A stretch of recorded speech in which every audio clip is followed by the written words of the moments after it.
Hey y'all, it's Renegayde, and I hope you're ready to spill some more reality because boy, oh boy, do we have something to say as we gather here for the last time this season and get into this two-part season finale of RuPaul's Drag Race All-Stars 9. Tonight, our Queen of Charity has finally been crowned, and let me say, I have words. Now, obviously, the first part of this finale was the most filler of filler episodes that we've ever seen, when left us with one of the most game-breaking twists that we've ever seen on a show whatsoever in like the history of all shows of all time. That's why we waited until the second part of the finale to do our final deep dive into the season. But before the ranting officially begins, let's introduce our legendary, beautiful benefactresses for the final time, who will be kicking with us through all of the goops, gags, and rigamorous of episodes 11 and 12 grand finale variety extravaganza parts 1 and 2. For the last time this season, we welcome back our weekly co-commenters. First up, you better watch out because she just won 8 badges for her original song in the talent show. It's Whiskers. Whiskers, how are you doing tonight after that final episode that we just witnessed here?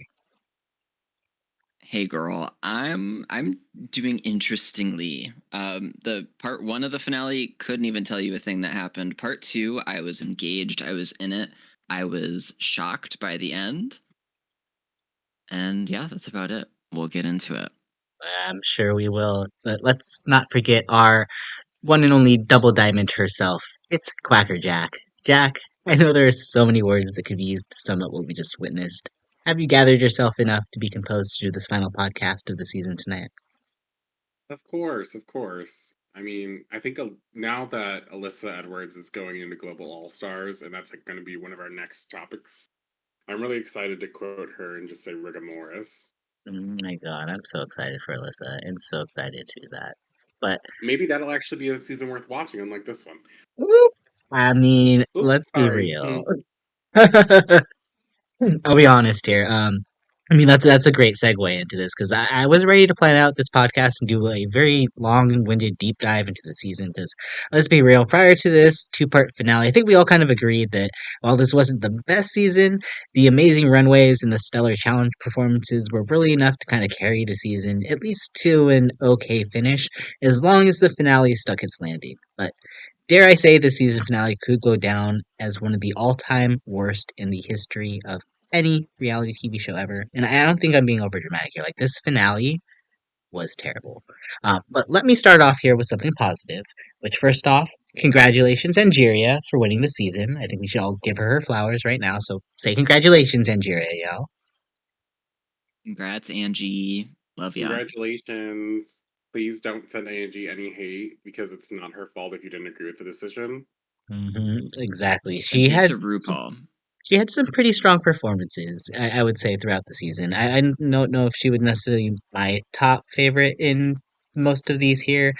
She definitely wasn't my winner choice or my second choice, or even really my third choice. I think either. But again, it's important to remember here that she is innocent in all of this. The queens, first and foremost, are not responsible for any of these decisions on the show. So sending Angeria hate directly just really doesn't make any sense and just shows that you're kind of a horrible person. So if you're doing that, stop that shit immediately and send it to RuPaul because he deserves it. Now, I do think the truth here that the blame really lies completely with production, really, because from start to finish, there were just so many horrible decisions that were made this season. From the crazy ass abundance of the stupid twists to no eliminations to the lackluster lip sync songs to their just judging decisions overall, there's just nothing about this season long narrative that is fulfilling or even satisfying in the end of the day for me.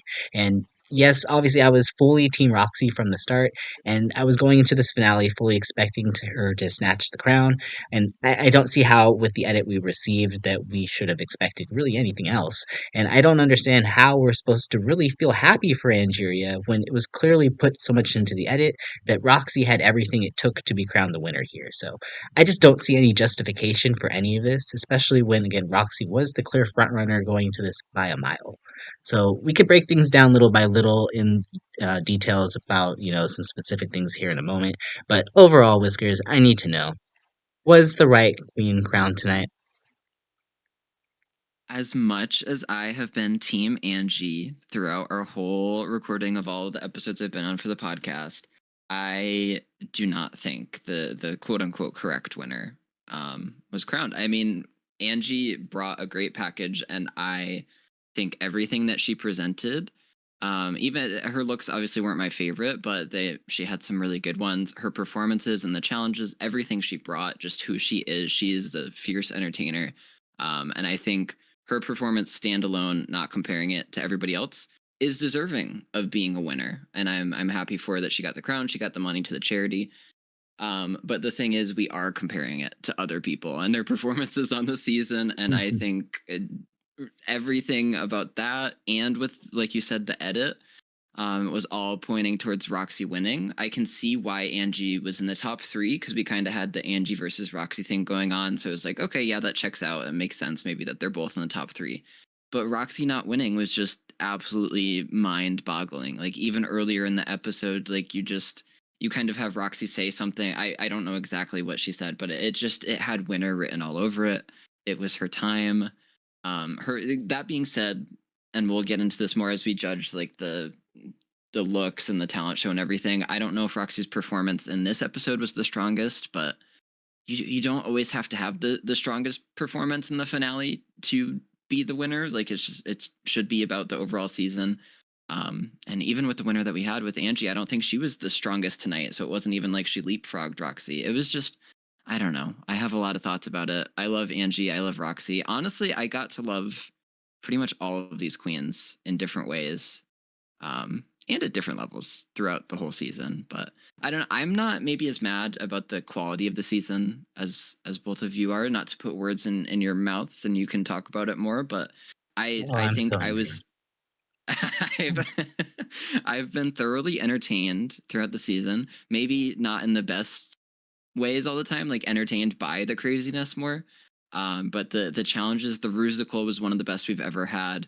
All of the talents tonight, I did enjoy individually. Like, I wasn't mad at any of them. I didn't think any of them flopped. Overall, the season, I think you had 8 really talented entertainers on this season, and I enjoyed it for what it is. The result at the end of the day was not was not great, but it happened, and we have to deal with it, and that's why we're talking about it. We're going to unpack it all. Yeah, we will have to deal with it, unfortunately. There's nothing we could do. We're not the ones judging, but I do kind of agree. But like this kind of format, as far as I'm concerned, there were so many kind of issues for me personally when it came to drama that, like, there was, yes, strong performances and the runways were fantastic, and again, that part of the episode was great. But then when you end on a really terrible lip sync song and you're beginning the show with like no stakes whatsoever, it was just ultimately, it feels like it literally just came down to tonight's episode. We didn't really have to watch anything until this because nothing really mattered up until this episode here. So I'm a little disappointed by that, and I think it for me it definitely kills the watch experience here. But Jack, overall, what were your thoughts here on the finale and just kind of the season overall with how it ended here? Was the right winner chosen? I cannot tell you that the right winner was chosen because in my heart of hearts, I don't even think she was second, as Delta once said. Um, Unfortunately, I think we're seeing a common occurrence in the drag race all stars, at least all stars, where the production of the show is more important than the talent of the queens. And it's not to say that Angeria isn't talented. It's just, unfortunately, as Whiskers mentioned, we have to judge the queens against each other. And as we all agreed here tonight, Angeria did not earn enough badges in our eyes to even make it to the final. Now, the idea of her getting to the final and her getting the extra badges to be in the top 3 for production reasons of her versus Roxxxy is a great production moment, but to give her the win feels like it's a very biased decision by those in charge, biased for maybe it could be just like the charity they want to support. It could be just the queen. It feels more like the queen than the charity. But I'm glad the money's at least going to a good charity. Am I disappointed? 1000%. Um, do I think that this finale ruins the whole season? No, because the season did that before, but the finale was the one chance of us not finally like ruining the season. Like we could have a meh season with a good outcome, but instead we're really just seeing kind of like a second iteration of All Winners season 7 of a meh season with a meh not good outcome kind of thing where like your fave may have won, but based on what had happened in the episode of the finale and how we were supposed to be deciding the winner, that was not the case in how the winner was chosen. That being said, again, congratulations to Angeria. I'm glad that her charity is going to get the money that I know they could use for a good cause. But we can get into everything here on the episode. Let's go ahead and we could kind of start unpacking things right away here with just the entire first part of the season finale here because um, this, like I said, this was such a filler episode. I appreciate them having the moment with the crew to doing makeovers. I appreciate getting to hear them having their moment with Rue because I know a lot of them, obviously look up to Mama Rue and they enjoy their Tic-Tac lunches, even though I feel like probably by the end of this, like, Rue probably didn't even remember who he was talking to anymore. So, um, like it was, we literally go the entire episode and no one gets into drag once.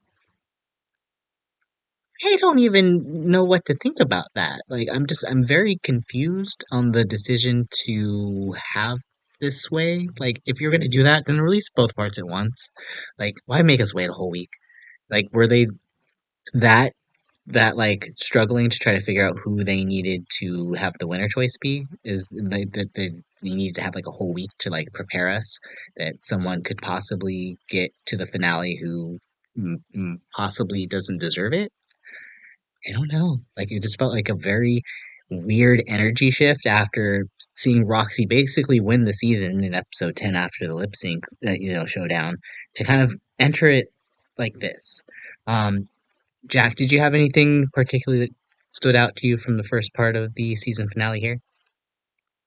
I guess what stood out to me in like the season finale first part was just that they wanted to waste our time. They could have just given us like an extra week off or whatever and been like, tune in 2 weeks from now when we crown our winner. And instead they could have just done like, here are the next Drag Race franchises coming out for the next week. They could have given us like, here's the trailer for Global All Stars. Here's the trailer for Canada versus the World. Here's the, like we didn't have to have this episode. It was boring. Yeah, they want to do their like heart-filled moments and I think each of the queens are allowed to have their moment through Paul. I think it's totally fine. Give them the opportunity to really have their one-on-ones. Give them the opportunity to talk and stuff. But like some things we don't need to see as a collective because it does not impact anyone really. And I don't think it.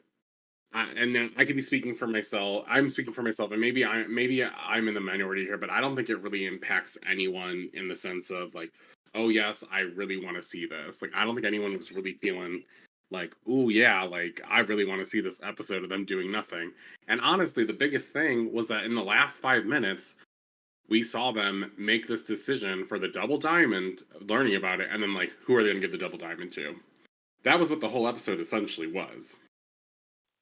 You're very right. And it's kind of gross that we had to end on that twist too. And we'll kind of dive more into the double diamond twist actually in just a second here. But Whiskers, did anything from the first part of the season finale start out to you? Well, I feel like you said earlier you didn't even remember it. If I remember correctly. Yeah, when you mentioned earlier, like, I mean, 2 minutes ago, that they did makeovers on the crew, I literally didn't remember that at all. I was like, oh, yeah, they did that, huh? Which, I mean, that was fun, sure, whatever. That was like a mini challenge, but for that being like the whole episode and then talking with Rue as well, like that's always a good moment, but I feel like it's just, and maybe it's because we've watched so many seasons and just we're in kind of an oversaturation of Drag Race at the moment. I don't know if oversaturation is the right word. No, that's a great I word for it. There's I mean, eight it is, but seasons going on like right now. I know, but the world needs more queerness, and I'm happy it's getting that. But Yes. it is a lot. It is a lot right now.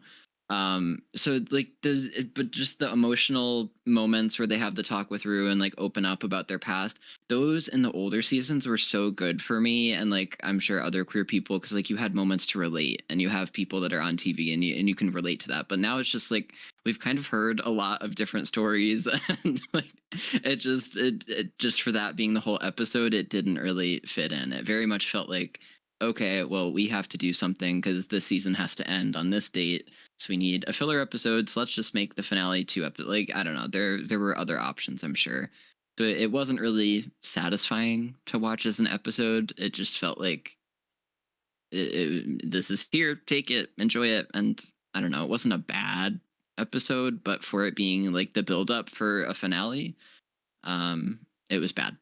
So it wasn't bad, but it was bad. No, it was Is my bad. point. This was bad. This that took a lot of, honestly, for me, it took a lot of my hype out of for the finale was watching this and editing it, like Jack said, with the double diamond twist, which completely game breaking. Um, why even have a twist where somebody could literally have one badge, get them doubled, and then win the talent show? In actually, I think in this particular instance, you didn't even need to have a win prior to the talent show. You literally could have sat on your ass, done nothing, like just perfected your talent show, won the 3 badges in the end, and then had them doubled, and you would have been in the finale. Right. That's insane to me that you're gonna literally introduce a twist that nullifies the whole entire season. Like everything about this decision to introduce this, as well as the talent show triple badge thing, like it just doesn't make any sense to me. Jack, let me know what your thoughts were on this double diamond. I mean, if you're going to do the double diamond, why did you need to give away 3 badges to everyone for the talent show?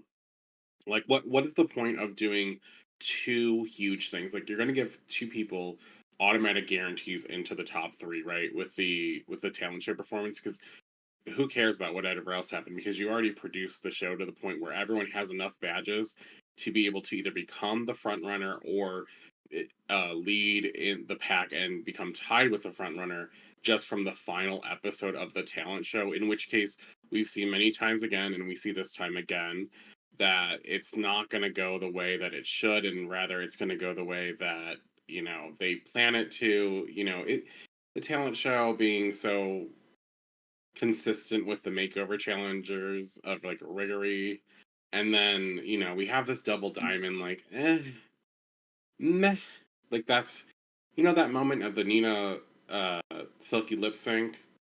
That's how it felt. Because after the double diamond also happening, it's like, wow, 3 queens. Like there was the possibility that the front runner this week could have ended up not being in the top 3 based on just these 2 twists alone. The only good part about the double diamond, in my opinion, is that it gave the queens a chance to judge the other girls in a way that the judges weren't. So if they felt like someone really was working their ass off and didn't get any recognition for it, like how most people felt Chanel didn't get any recognition for the majority of the season, the queens could try to, you know, make it fair for that girl. Mm, I mean, I see that, but I just don't understand why so many badges at the very end. Like it No need for it. doesn't make any sense. And like, what's the point of watching the season if you're literally it's all gonna just come down to this talent show? Whiskers, did you have any thoughts here overall on the double diamond twist? Yeah, I mean, it's just I feel like because it was done at some point where there's like a big shocking twist at the end of the season. I mean, probably like what All Stars 2 or 3, like just the All Stars were the beginning of it. They feel like every single All Star season they have to have this shocking twist at the end, and increasingly so I think during the regular seasons as well.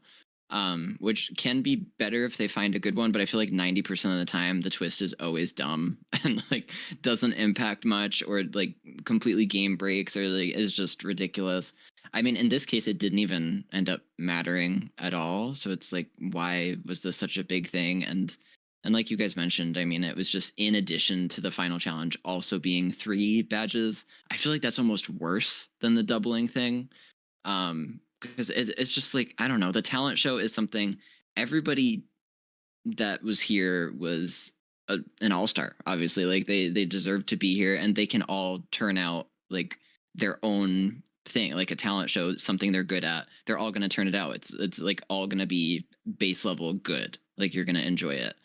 So having that be the challenge that's worth the most badges out of other things that I think involved a little bit more like spontaneity or like just talent in the moment or like adaptation to certain things. I feel like there's other challenges that could have been awarded more badges, like Snatch Game even. I don't know, like some of the iconic challenges, the Rusical, over the talent show. And I don't know, the doubling thing, it wasn't good, but it ended up not mattering. And I think it's good that it didn't matter in this case because a lot of the queens, it ended up being like they didn't vote for who they think deserved it the most. They voted for who they thought it would have the least impact on on them making it. And it became a strategy thing, which I mean I'm all for kind of the strategy things, but in this case it was just like this is a thing that we just kind of have to get through, like this being the queens. Just to make it was like an unnecessary obstacle, I think. Right, right. And I definitely agree considering the fact that Nina was given the double diamond and ends up not even winning the talent show, not really even I would say being in consideration for being in one of the top spots here. So they definitely felt like it was just a twist to kind of add drama that was just ultimately nothing, like nothing came from it. Like literally the whole buildup of the first episode is this whole twist and nothing comes from it. Like, okay, cool. Great decision number one. Um, we can go get into the talent show as well too, into some specifics about it, and just to kind of start off something that we were kind of talking about beforehand.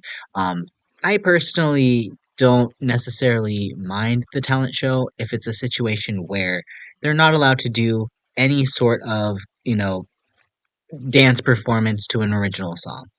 Like that is not a talent. That is your job. That's what you do on a regular performance here. This is the girl group challenge. This is any other challenge basically where they're on the main stage. Like why does that have to be their talent? Like we as far as I'm concerned, if it's a situation where it's a talent show, give me something like Chanel did. Because as far as I'm concerned, Chanel met the brief. Chanel gave me the best performance of the night. She juggling on point. She juggled fucking swords, y'all. Swords. She juggled swords. She could have cut herself. She could have been missing a leg, an arm, an earring, We don't condone that. who knows, a tuck. Like that is talent as far as I'm concerned for a talent show. Them just doing a lip sync, that's not a talent. It's not. I'm sorry. Um, and even then, if you're gonna do the lip sync, have an exciting performance, aka Plastique. Fucking killed it. Georges at the very end of her performance, that move, oh my fucking god, still am just in shock about it. But like, I'm just kind of not so much for Vanjie, but for Angeria specifically, very confused why she was even close to the top in this. Whiskers, what were your thoughts here on the talent show overall, the numbers we saw here? And were you confused when they read the top two? Because I know I was definitely confused. Yeah, I mean, actually, because you were just talking about that, I'll start with the thoughts on the top 2, and specifically Angie. I think I just know in Drag Race I think this was like some insider tea or something that I mean everybody knows now, but I think production and Ru prefer the queens to have like the song, like the custom song, and do the lip sync performance. Like that's like the format that they want everybody to do. So I feel like if you do that and do it kind of well, they will push you towards the top because I feel like that's just what they want it to be for whatever reason. I think because it like the first few times they did the talent show, the queens that did that, it was like iconic, and they just want to make the most iconic moments, I guess. So it's becoming once again oversaturated with that kind of performance. And I think it does involve talent to do that, obviously, but that is kind of like what they all are expected to do, like you were saying, Renegade. But there's ways they can go above and beyond, either with props like what Plastique did, and that was amazing, or just like Georgia's just the way she moves. Like we know she's a dancer, and she really brought that to the forefront. That move at the end, obviously, is what brought her to the top, in my opinion.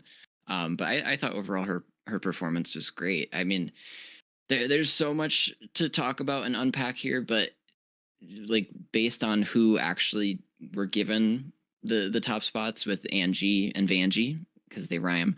Um, I can see in some world why Angie was there. I think if we're basing it off of the you had to make a custom song and do a lip sync performance to it.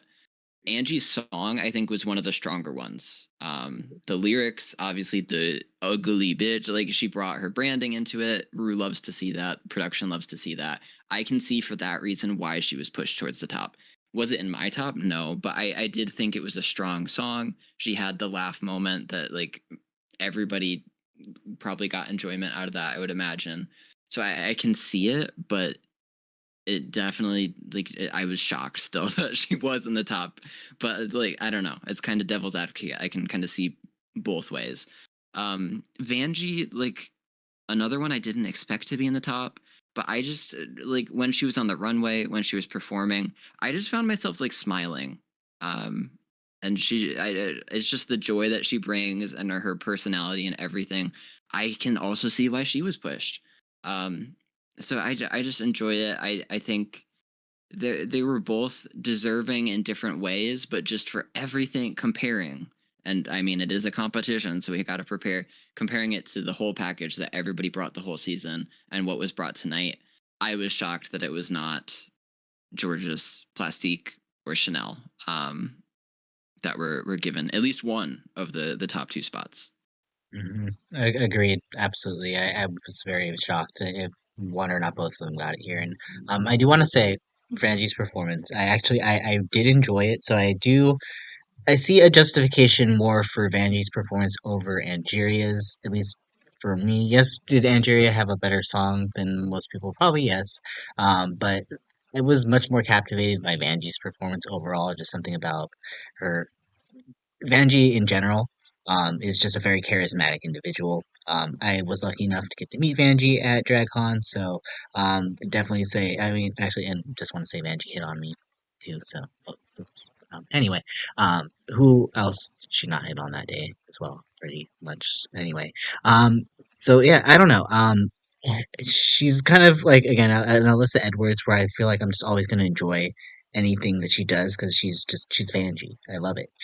But I again, I'm kind of struggling here to not see the Plastique and Chanel appreciation and to get them to the top. Um, Jack, thoughts on talent show? In the kindest way possible, the talent show is just as bad as the makeover challenge, like I was saying earlier. And I kind of have to disagree with you a little bit, though. I'm okay with a girl doing an original song if they are doing another talent, such as dancing during it. What I have to explain to like my point to make it make sense is that Georgia's doing her song. Fine. She didn't use her voice. I actually think that was a benefit because I think you don't have to have a good voice. And if you know you don't have like the greatest voice, it's probably better that you don't do your song with your own voice. I actually think it was to George's advantage that she did that. I think someone said that it was the exact same voice that Mistress used for her song, which I think is funny. But I also want to say that some of the queens and I, for example, had Vanjie above Angeria on my list. It's not that I'm like a huge Angeria hater. It's just Vanjie danced and did a couple reveals. Angeria essentially stood in a spot still, moved her shoulder shimmy, doing that move that her song was about, said ugly bitch for the 14th time on the season, and then oh wait, I forgot. She also got a boa wrapped around her. That was her talent, and like it was, it was better than other people's. Yeah, in my opinion, but it wasn't top four even on my list. And I was like, girl, this is really embarrassing because like no one who should have gotten the actual win of the talent show got the talent show win. And if we're talking about it, because I want to bring up that point about how that should have been the challenge that got the extra badges, if we really want to talk about it, the challenge that should have given extra badges should have been the lip sync Lollapalooza. If you win a round, you get a badge. So that way, any girl that wins a round gets a badge. 4 girls with 1 badge. Second round, 2 girls get a second badge. The final round, a girl gets 3 badges. So there's 1 queen getting 3, there's 1 queen getting 2, and there's 2 queens getting 1 badge. That is a way to do a twist to make it make sense. Everyone earns a badge, rightfully so, if they win their lip sync. That is a challenge that makes more sense. Lip syncs are kind of the bread and butter of drag to some extent. I'm not saying that only lip syncs are important, because drag queens and their art come in many different varieties, but like in my mind that's a better idea than talent show. It's flawed still, but it's better than the talent show when everyone does almost the exact same challenge. I agree with you that Chanel obviously did the most unique challenge. I think at least Vanjie, Georges, like their dancing was a lot. Roxxxy at least did a burlesque show during it. I mean, do I think it was like the best thing I'd ever seen in my life by a lot of these people? No. Gottmik, I guess, did a like a riff on the guitar, so that was kind of cool. Like doing a riff on the guitar, that's a cool idea. But like to just kind of stand there, just like Nina kind of went there and did her like little child book club, I don't know, thing. I don't know. Nina's felt like it was like she went to the library to do like the reading by a drag queen thing for the children, which is really nice and cool, but like again, not really a talent. So I don't know. It was a mess. Um, wow, the talent show choices of the winners did not make sense other than for production value. And I actually thought about this, and I was trying to explain to myself how come Vanjie got the win. And it makes sense to me now because Vanjie is the only queen this season that has only won 1 challenge so far. Even Chanel has won 2 challenges at this point in the competition. And so now, if we remember, Vanjie's in the last place at this point. She has only technically 1 challenge win because she got 2 badges from that challenge win, right? Or she got 1 challenge win, or she got 1 badge from the challenge win, then got a badge given to her, so she's at 2 badges. Now that she won her second challenge, everyone can at least say they won 2 challenges on the season, which is like a good like kudos, everyone did a great job, yay, blah blah blah. It's very But true. and Angeria is only given the win. Let's be real. Angeria is only giving the win because of favoritism and the Roxxxy versus Angeria competition that they are trying to set up. And as you Well, said with the Diamond Doubler, we have no one cares about it because they all gave it to someone that they knew it wouldn't affect. So well, the challenge is weird. what are your thoughts here on this other bit of tea here? That and it could have kind of maybe explain a few things, at least from what I'm hearing. So Willem, the blessed prophet be Willem, getting kicked out of DragCon for us by spilling all of her tea. Spilled some production behind the scenes, whatnot. Who knows if it was true or not? But supposedly there are rumors going around that production really disliked how a lot of the queens were acting this season. And when asked specifically like who they had issues with, he said, "Well, I'll tell you who they didn't have issues with." And he said Nina, Chanel, and Angeria. So word is on the street here that perhaps production is picking someone that they favored a little bit here, in kind of maybe giving these other girls maybe a slap on the wrist for their negative treatment here. Do we have any thoughts on how that might have affected, especially considering someone like Plastique, who has literally had one of the best track records this entire season, is the only queen to actually have won all 4 of her badges and not have one like given to her. Um, like, I don't understand how, like, Plastique specifically was so mistreated during the season to the point where it's like she only got what the money at the very end for getting for her charity, and then maybe like a few of the random prizes that they had, like the extra $1,000 that they earned or something like that. Like, I want to just kind of talk about that and Plastique specifically, because unfortunately Plastique did not make our top 3. And she was very much so, as far as I'm concerned, someone who was a huge front runner and who should have really been the other person who was in contention with this, with Roxxxy. Listeners, what are your thoughts here on all this, tea and Miss Plastique as well? Yeah, that is some new tea for me. First of all, love Willem. One of my favorites of Love all Willem. time. Love Love Willem. Willem. Love Love Willem. Pink. Love Pink. No, but actually, Wow, unlike gorgeous. Pink, I love Willem. Um, that is some new. That's the first time I've heard that tea. So this is raw thoughts from Mhm. Whiskers. Raw is not a good word. Anyway, Well, Damn. George just likes um, it raw, so George just likes it raw, and that's enough for me. raw and Um, gaping.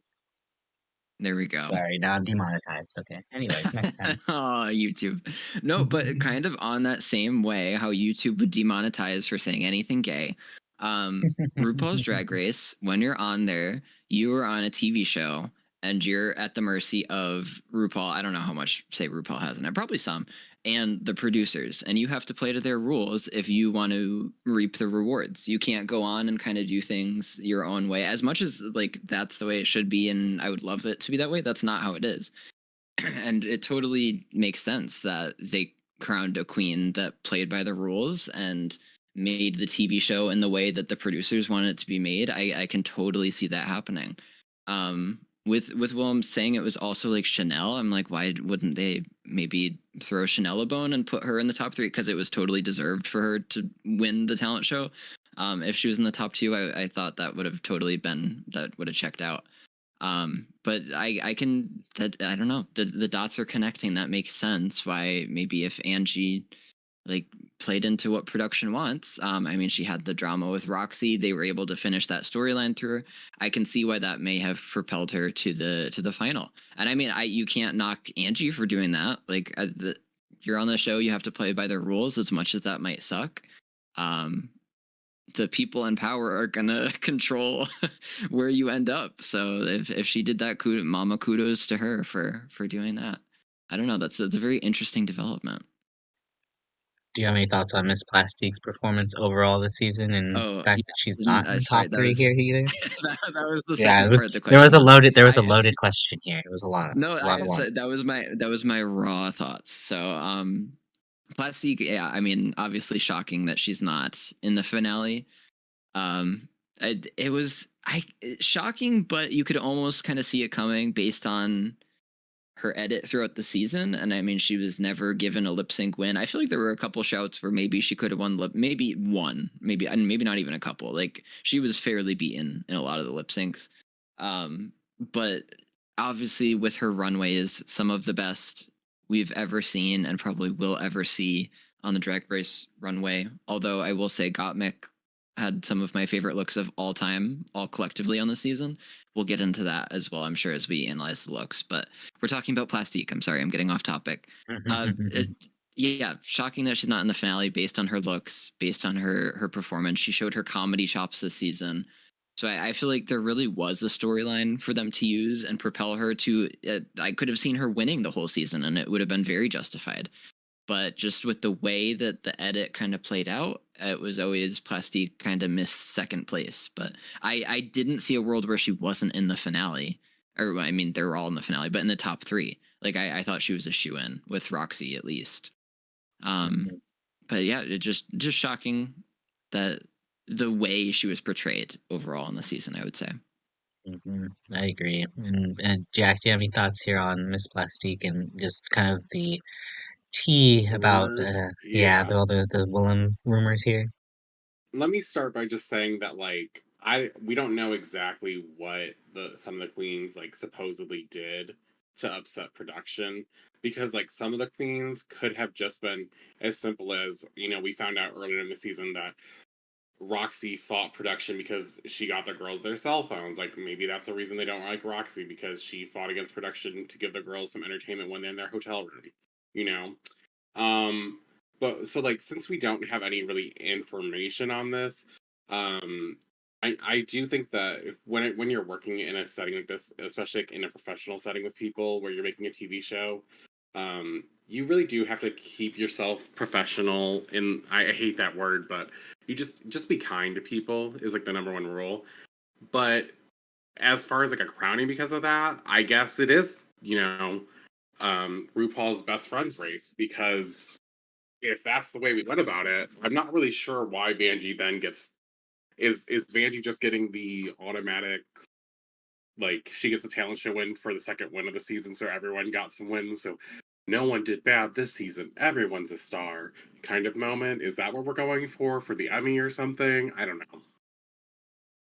That's kind of fake sounding to me. I don't think it justifies the win in the talent show or the reason why they would do those things. So I'm not really sure that that does play an impact. And if it does, I'm totally against it, since clearly it's never, been a factor before in their decisions, because we've heard horror stories of many other queens who have won the season.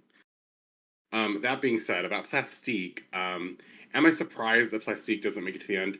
No, because Plastique is not one of RuPaul's favorites queens. Unfortunately, this season, I mean, let's keep it 100. Like, RuPaul usually picks the queen that she thinks is like one of her faves, or someone that like she sees herself in, or something, along those lines. And unfortunately, like, she did like Plastique, but did she love Plastique? No. Like, she had that great sentimental moment on her season with Plastique, but I think you could feel from the editing all season long they have not been focusing much on Plastique other than her relation to the Dollage and Roxxxy Andrews. Like, they gave us good quip moments from Plastique. She's fun, she's relatable, everyone loves her because she's so popular, kind of thing. She clearly has the best runway package, and it's not debatable, you know what I'm saying? Like, Plastique has done an amazing job, but her not making it to the end just feels like one of those big shocker, like, oh wow moments we didn't see it coming, that they're just looking for. Especially since they're doing the double diamonds and the 3 badges for every queen on the talent show. It's a choice. It is a wrong choice. I mean, I think we've all agreed that if not Roxxxy winning this season, Plastique winning this season makes the most sense. So at this point, we're not getting the winner who we all wanted to win. We're not getting the winner. We're not getting the second place winner that everyone's cool with winning, and we can all see winning. Now we're getting like not a first. She's not this. I don't even think she's second place. Like, come on, like, what are we doing at this point? Like, the only thing more gag worthy this season is if they had given Nina the win during the talent show, I think, to put her in the top. I mean, she did get the double diamond. They could have done it. They could have. They could have, but Um, since they knew who was getting the double diamond, they didn't give her the win, probably because of that. And they didn't want her because she didn't fit that narrative. yeah, eh, I definitely kind of feel like I think we're all kind of somewhat in agreement here. It feels like this is very much so a production forced finale. Much so that, not so much to say that, other queens didn't deserve it here. We are left with a final 3 of Angeria, who now has 6 stars thanks to her win in the talent show. Roxy and her 5 stars, and Vanjie with her 5 stars, which, again, sucked for Plastique. I was very, very bummed for Plastique. I was actually also very bummed for Gottmik too, because I feel like Gottmik started out the season so well, and then all of a sudden just kind of, just got shit on, kind of, I would say, throughout the majority of the season here. So, was just kind of just a very weird way, I feel like, to go into the final few moments of the season, which, at least at that point, I was like, all right, well, makes sense. Angeria versus Roxy, as we've kind of been saying here. Vanjie, obviously a huge fan favorite, kind of makes sense that she would be in their final 3 as well here too, in case they wanted to maybe prop her up as well. So let's talk about this lip sync, because um, what song do they lip sync Okay. to? I forget. Rihanna, the only girl in the world. Is that what I saw? No, that's I'm That not was even the sure. No. finale lip I'm sync. making it up here. Yeah, I'm making this up. It was What Janet what song did Jackson. they? That's what it was. Janet Jackson. Just kidding. I'm making things up. I don't know what I'm hearing. Rihanna. I don't know. I literally just You even I'm so watched the tuned out by show? this. I'm so tuned out, honestly. I'm just like, what Was the happened lip sync when we song a great watched it? song? No. Was it okay? Sure. I mean, Roxy did really good. Vanjie had my I attention. I wasn't paying attention to Angie at all. Girl, when This she final started lip sync. windmilling across the stage at that one point sloppily, I said, I cannot believe this is happening. I said, well, at least I know that like the crown is going to go securely to my fave queen, and then goop, gagged, bothered, rigomoris, whatever you want to call it, other than deserved, because that's not a thing. I was fully much so expecting RuPaul to say your performance in this lip sync and your performances all season long. It's like I mean, they okay. might have edited it in. Probably when the show re-goes out and like goes to a different, show somewhere, they're gonna take it off Paramount, go to MTV again. They'll probably like re-edit the episode so it says that, so people aren't like confused. Now people will still Season be 7. confused. They'll still be confused. Um, Whiskers, what are your thoughts here on our Rihanna lip sync? We love the Rihanna lip sync. Did Only Girl in the World. It was so good. It was so good. Um, it was a lip sync that happened on my computer screen when I was watching it. It was, I don't know. I'm kind of down for a Janet Jackson lip sync. I'm not a Janet Jackson connoisseur, but I like the vibe overall. And I think it can be great if you have somebody like Tamisha Iman doing it, maybe. Roxxxy did well. Vanjie did well. Angie didn't do poorly. Like nobody did bad. But it wasn't a memorable lip sync. And I feel like, honestly, in my opinion, the finale lip syncs are usually a little bit of a letdown for me, unless if you do something absolutely iconic, like usually happens in Drag Race España. That's why I kind of love that franchise so much. But I feel like a lot of the time in the US seasons, the finale lip sync is just like is there and doesn't necessarily determine anything at all. So it's like, why are we even doing this? And that's Hold very up. much how Swish what Swish is the most iconic lip sync of all time. How dare you? Jinx please, Monsoon is offended, rolling in her grave right please. now. Love Jinx. I feel I love Pink. No, I Love, actually like love Jinx. Pink. Swish Swish. I did not even remember the name of that song until you said it moments ago. But Honestly, it's how that should be. they're usually meh, and this lived up to the meh. It was not great. Can we say lip sync of the season? Roxy Andrews holding out for a hero. I think that's my Yeah, lip sync of the season, that was my favorite. without a Um, doubt. yeah, probably. I was It's trying to definitely think. something Roxy. I think that was It's probably my 1000% favorite. something Roxy. Yeah. Not even a close call. There really weren't any good episodes of lip syncs where anyone else did anything well. I mean, we had multiple episodes where we were talking about like, wow, that was a lip sync and they allowed that to happen in front of our eyes, Nina West. So I just feel like, we're here, we watched it.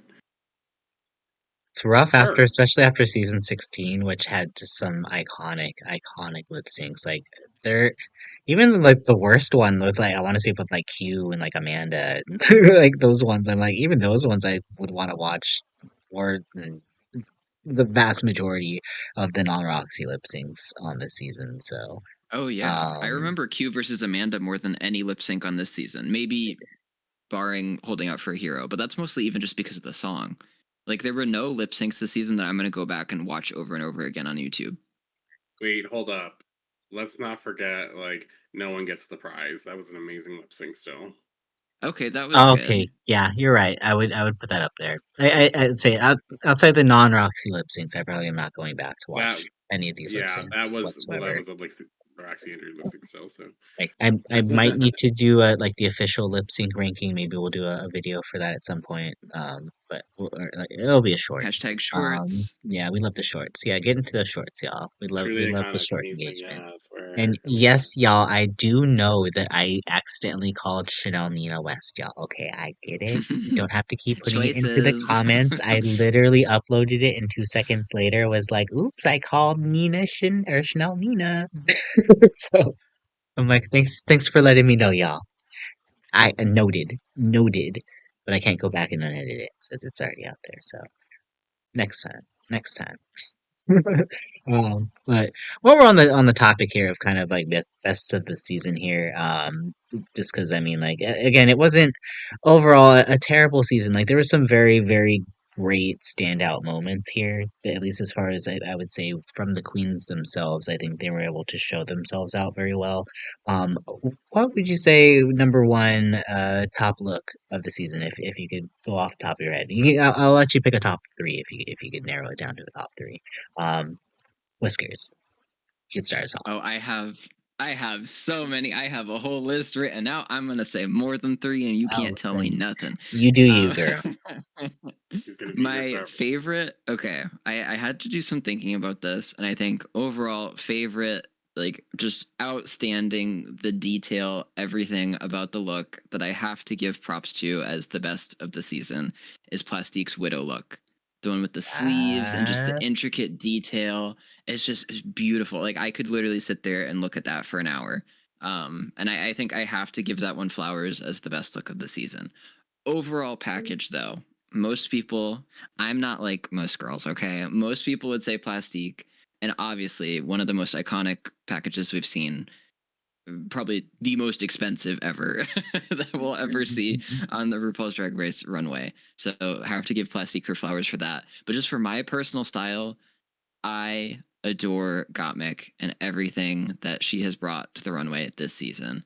Like I was going through trying to do a top 10 and so many of the looks are Gottmik.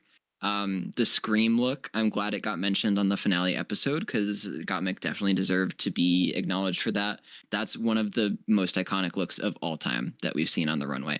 I would say that's even more iconic than Plastique's Widow look. But just overall look, I still give the edge to Plastique just for my number one. So still saying Plastique number one. Number two, Gottmik's The Scream. That was amazing. Number three for me is Gottmik's Tail and Two Titties. Just everything that the look stands for, the trans journey.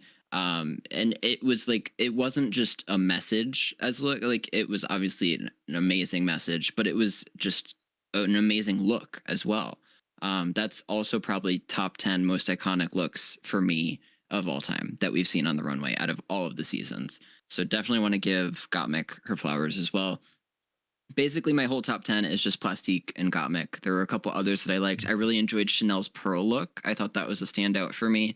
Um, I out of the perfume ones, Plastique with the wings was amazing, but I did like Angie's as well to give the winner her flowers. I like that she matched the shape of her bottle and just the colors. It was great. Another one that stands out was Georges's Atomic Blonde look. The best out of the Atomic Blonde looks, which were overall disappointing. So give Miss Georges, who had some lackluster looks this season, some flowers as well. But yeah, Plastique, Gottmik hit it out of the park. Like some of the best looks I have ever seen were this season.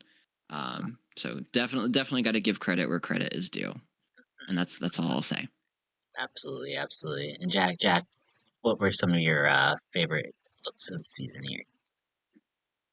So I think to no one's surprise, my top three would be Plastique, and so Plastique's Widow Weep for Me look was actually my third place look. I know, shocking that it didn't take like first. But I think what was one step above that for me was Plastique's A Tail and Two Titties look. I Okay. thought that shit was gorgeous. And this is pre-finale runway, by the way, when I'm making this list. Like I Yeah, haven't of included the course. finale runways. Um because I think Plastique's finale runway will end up possibly being the top look for me or the second look.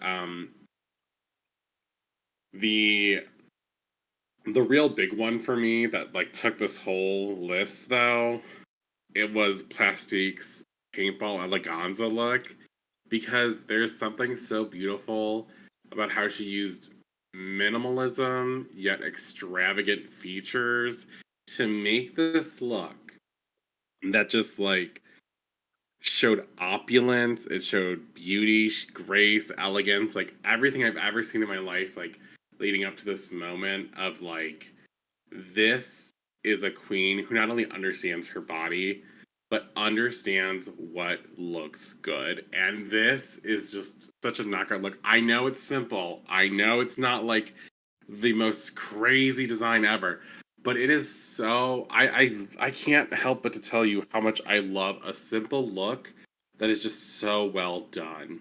I am shocked.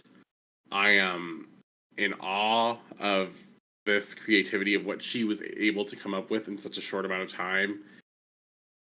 I just have to, I think Gottmik is a great runner up as far as the looks this season goes, but for anyone to say that Plastique was not the number one on the runway this season is almost as blasphemous as the ending of the show. Sorry about it. I mean, it's very hard to say. The two honestly, they go neck and neck. I do think for me personally, I'm gonna start at number five. And it's a look I'm actually surprised none of you mentioned because it's not a plastique or a Gottmik look, and it's probably my favorite look that anyone did that wasn't plastique or Gottmik. It was Nina Patel. Chanel's drag. No, it was Chanel's drag imitate art look. I That's on love my list. fucking love this look. This is by far my favorite Oh, the look that Chanel has ever waves. done. That was so Yes, good. this look is Yes. Yeah, so that's my so number 10 good. That look. should have Oh been my in my god, I top love 10. it. I I meant love for that it. to be. Yeah. I Yeah, love it. It's yeah, in my I top agree. five. So there. Um, literally so good. It's just because I like to personally spread the wealth a little bit. I mean, like obviously, Gottmik and Plastique brought tons of amazing looks, but I'm like, I want to definitely make sure that this look gets highlighted because this look was so fucking good. Rest of my look, I think, have already kind of been mentioned here, but fourth, I put Plastique's Widow look. Third, I put Gottmik's Tail and Two Titties look just because it's just iconic. My top two looks are kind of going back and forth, but I put Gottmik's Drag Imitates art look at number two with the Scream because it's so good. And number one, I agree with you, Jack, is Plastique's paintball look. This look, oh my god, breathtaking. Just the way that the body is stoned, and just what I love about this is that she included, I feel like, every element that we've come to know from Plastique. The fact that she has a fitted shape, the fact that she has some still Asian inspired elements to it, the fact that she has a long fucking train with it. Like, oh my god, like this is just so good. Just so good. But I saw this look, immediately fell in love, and I nothing has topped it as far as I'm concerned here. Episode two was a very, very difficult episode for them to top when it comes to this ball. Like if we maybe do like a ball ranking eventually in the future here, this has a very, very high chance of being I would say like the best ball ever if it wasn't for what I would say probably my least favorite look of the season. I probably go down with all of them, but my least favorite look of the season absolutely was Nina's paintball look. Like this is bad. Like this clown couture. No, did not like this. I I, loved the thought. I mean, there's lots of things that we love to think about, but you know, I love thinking about not ever having to look at this look ever again. Does anybody have any thoughts here on the golden boot for the season? Because I think this would definitely be It's that. my It's choice. 100% that. I think it's that or Nina's lip sync reveal outfits combined. Oh, Can we that's. count that? Because I mean, that Those wasn't don't count technically a though. I don't think. runway, Yeah. but I don't I think mean, that can count because I'm pretty sure she got in trouble legally for that. Like she's being sued, mhm. I think. I, can I just say I kind of wish we could have seen the world that she would have done her clown or not her clown, her elf lip sync to whatever Janet Jackson song it was that was playing that day. Like, Wait, why the That fuck what? did almost would have she? been good. Remember when she Like dressed that would have been as the canon. Christmas elf for some Yeah. reason?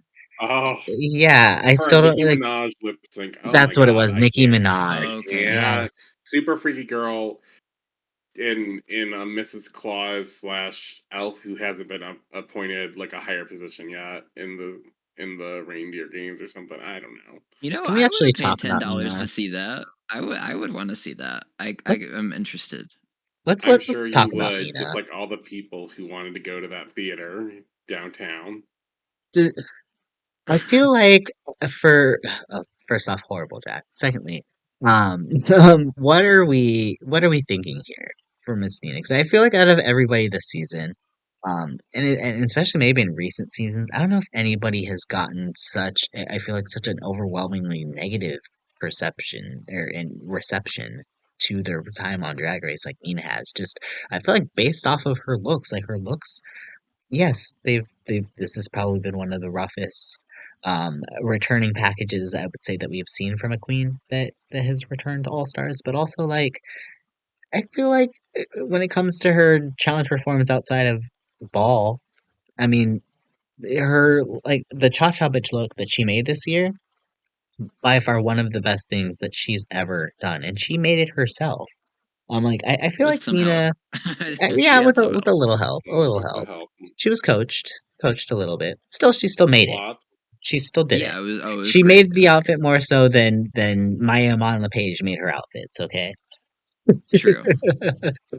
there was no Saphira magical fairy making Nina's outfit here, but yeah, I just kind of want to touch on Nina and maybe I think maybe perhaps from what I'm hearing that while she was preparing for her Broadway career that she has kind of taken some time off of drag, so I'm wondering if maybe that kind of played a little bit of a role in this, that perhaps like her heart is more into the Broadway thing more so now than the drag thing, but um no, I feel like she's getting a lot of hate, and like, yeah, we're kind of making fun of her looks, and I'm sure if we do a top 10 worst looks of all time from the season, she'll probably be heavily featured. But it's also saying like, look at the competition she's against. Like, her looks wouldn't be that horrible on a regular season, right? Right? No, Somebody say No, something. no, no. this But was a very tough cast to be against, being Nina. Like, I mean, I, you you go go. ahead. Sorry. No, Okay. that's okay. Okay. I mean, to be fair, Nina had a few hits and a lot of misses, but if we're being fair, like Georges was basically in the same category. The only difference is that we all agreed that Georges one time was like in the top. I didn't think she had the best look of that night, but y'all did, and that's totally fine. I just didn't think that she was that girl that night, and y'all loved it, and I love that for you. That's just what it comes down to, I guess. On the topic of Georges, though, I think Georges. I don't. I hopefully this isn't going too off the rails. I will talk about her looks as well. I totally could have seen Georges in the top three. I almost would have been less shocked if Georges won the season than Angie, just for how things have been going. Georges completely turned it around in the second half of the season. I feel like even her looks got better. Her look tonight, we didn't talk too much about the looks tonight, but I and really enjoyed her look tonight. Was it like the best finale look we've ever seen? No, but I loved the color of it. I loved the construction. I loved that it was a reference to Selena. I thought it was really good, and Georges really turned a corner and got so much better as the season went on. Where I was like, is Georges going to be like in the top three? And I would have believed it. I would have rooted for her to be in the top three. We can talk about finale looks now too, since we're kind of on the topic there of whatnot. But yeah, you're right. Georges looked great tonight. My only issue is that it's an aesthetic that it's the Georgia special, as Jack has coined it. It's just she Yep, has a very sure did. she has an aesthetic about her that is just it's like Vanjie kind of thing. It's like it's just we know kind of what we're gonna expect. It's gonna be different kind of different shades of the same kind of color at this point when it comes down to it. And it's kind of expected out of her. I was kind of hoping for something a little unexpected here, but I mean like Georges didn't look bad, and I think you're right. I would not have really been all that shocked had Georges ended up winning this season because clearly Rue loves her. Would have made perfect sense, especially if Georges was in one of those top three spots.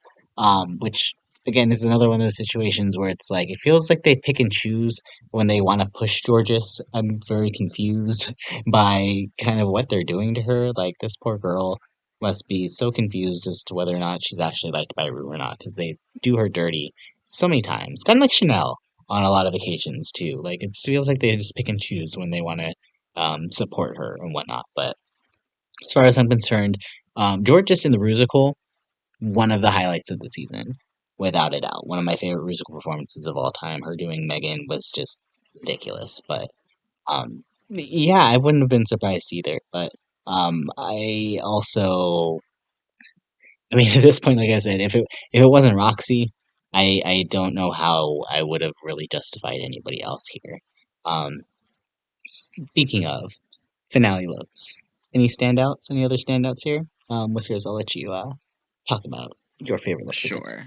since I rudely steered the conversation this way anyway. Oh, no, it's Georges, I think fine. Georges was a standout for me. She was, I mean, kind of middle of the road overall, but I mean, red is like my favorite color. So if you have a red look, that's why I end up liking a lot of Vanjie's looks, even though they're maybe not the best.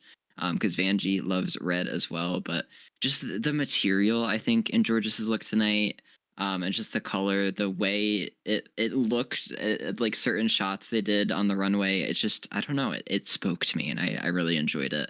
And maybe comparing it to the rest of Georges's package, which maybe isn't the highest bar to set, it was one of the best looks I've seen her in. So I think that's why it stood out for me. Vanjie is another one I want to give a shout out to, and kind of for similar reasons, maybe because just comparatively to the rest of her, like what she's brought on the runway. With Vanjie, it's kind of all over the place, but it's all Vanjie, and it's very much her. And like I mentioned a little bit earlier, I was just smiling. Like every time Vanjie was on the screen tonight, whatever she was doing, it made me smile. And I think that's why she's such a powerful entertainer, and that's why she's so famous, and that's why she's one of the standouts of the season and made the top 3 even. Like, was it deserving?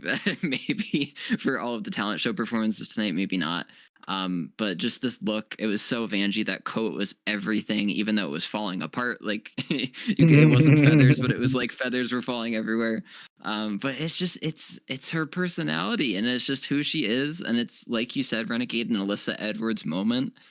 But I mean, that has to be given credit, because that is something that you cannot learn how to do. That is just a quality that you have or you don't. And Vanjie is one of those people, and she's rightfully praised for it. So she was a standout for me.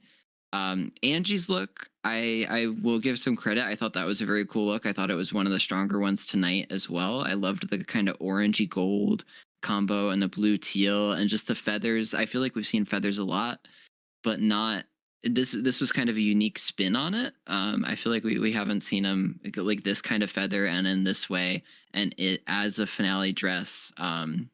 I thought it was solid and looked really good, and I liked the tie-in of kind of the blue and teal colors at the bottom of the dress with her earrings. Just it was it worked. It all worked for me, so that was one of my tops. Plastique, obviously, Plastique and Gottmik are always going to be top 2. I think that's a common theme for the looks here. Um, Plastique, I did have it second though for tonight. Those heels, oh my god. And just representing her culture and Asian culture overall, like just kudos to her for doing that throughout the season and so many of her looks and doing it so well. Really, it's just it'll go down as one of the most iconic, not performance, but just runway being. It's like one of the most iconic things that's happened on Drag Race overall is Plastique's looks this season. But my favorite look of the night, of course, and as I've hinted to, was Gottmik. And not just because I love Gottmik so much, this look, it was so cool. And Gottmik always brings something, it's just a cool style. Alexander McQueen references. I loved the shapes. The train is really what did it for me. Just like the kind of like triangular shapes, and just it was so cool. And I just love Gottmik's aesthetic. And really, really capped off her season with another banger of a look. I really like Gottmik's look too. I will be honest though, I had a few other looks above it. Um, Gasp. I know I'm kind of shocked of that too, because it is really a fantastic, amazing, ornate outfit. I don't know exactly what it is necessarily about it. Maybe I just don't necessarily like the headpiece part with it. I don't know. I'm probably just being a little bit picky. But yeah, I think I did personally enjoy Angeria's better than this one here. I just thought Angeria looked gorgeous. I love the outfit. It just looks so rich. Like those feathers and the color combination and just everything about it just looked so good. I also had Roxy up very high on my list because I'm just like, this is a goddess look. I'm sorry, Roxy looked so fucking good here. I loved this color on her. I love how it almost literally is like the same color of her skin. She's literally looks, as far as I'm concerned, like a deity at this point. I also want to give a shout out to Chanel as well too, because I loved Chanel's look. I don't know if I love the fact that she didn't necessarily use like any sort of like body on it. But oh my God, this is again so rich. Not sure if I like her pushing the dog around, but I get it. I get it. Um, but favorite look of the night, absolutely. I think we've kind of already kind of discussed that this finale look for Plastique, next level. So good. So fucking good. Plastique, by far my favorite fashion queen, I think, on the season here, and that's hard to say with Gottmik here. And oh wow, this it's such or this was actually a really good finale runway. Jack, want to know your thoughts here on the finale runway? Um, so I think almost everyone had a great look. I think there's a few people that I can just like go over and they don't exist really. Like Nina and Georges, they're not in the running at all because though Georges's was nice and it was great to see her in something other than the Georges special, like we've gotten used to quite a few times. There were just certain elements. Like I loved the references and I loved how it looked. She looked beautiful. But for the finale of the runway, I didn't feel like this was the best drag she could do. Maybe there are ways to tweak this up, sure. Nina looked good for Nina, but it wasn't great. That's all that was. I liked Chanel's look a lot. The soldering, what is it? The soldering that took place for the rhinestones to keep together like that. Really cool idea. It was all right. Vanjie, I love the look. It's so on brand. It's so good. Angeria's was amazing. Like, love the color combo. Love the little ombre effect of the feathers changing. Great. Gottmik's was fun. I liked it. It was very Gottmik. I was expecting something like this. I loved the train with the ruffles. Like I was gagged about that. I was like, "Ooh, this is so good." I'm a little kind of getting over all the straps everywhere though, because I feel like I'm starting to see that on everything, and I just need a little bit less of that personally. So that's why I ranked it as third. My second place look, though, has to go to my queen of queens, the only queen that mattered on the season, Roxxxy Andrews. Sorry, one of the only queens that mattered on the season. Let me not shade everyone like that. Roxxxy Andrews look tonight. I know we haven't talked about it, but there's something so great about someone doing something so simple yet well executed and like perfectly done. From the headpiece to the earrings to the nails to the fringe, like everything was like the correct shade of gold in this monochromatic look. And I was shook at how good it was. I was like, wow, like this is truly iconic. This look was so beautiful. She looked like a goddess. I was screaming. But my favorite look of the night has to be Plastique. How can you tell me that this look and her performance in the talent show wasn't good enough for her to get the badges? There's no fucking way that you can say not rigged tonight. I'm sorry. It's just look at this. This is literally, if you look up the word in the dictionary perfection, the definition is going to show you Plastique's face. If there's something greater than perfection, it would have been Plastique's look. Everything was right, baby. The proportions were correct. All of the details correct. The the way she was like, "This is my final moment to make this final piece." Like, I didn't think that Plastique was going to be able to outshine anything she had done this season for me because she just done so well. And here it was.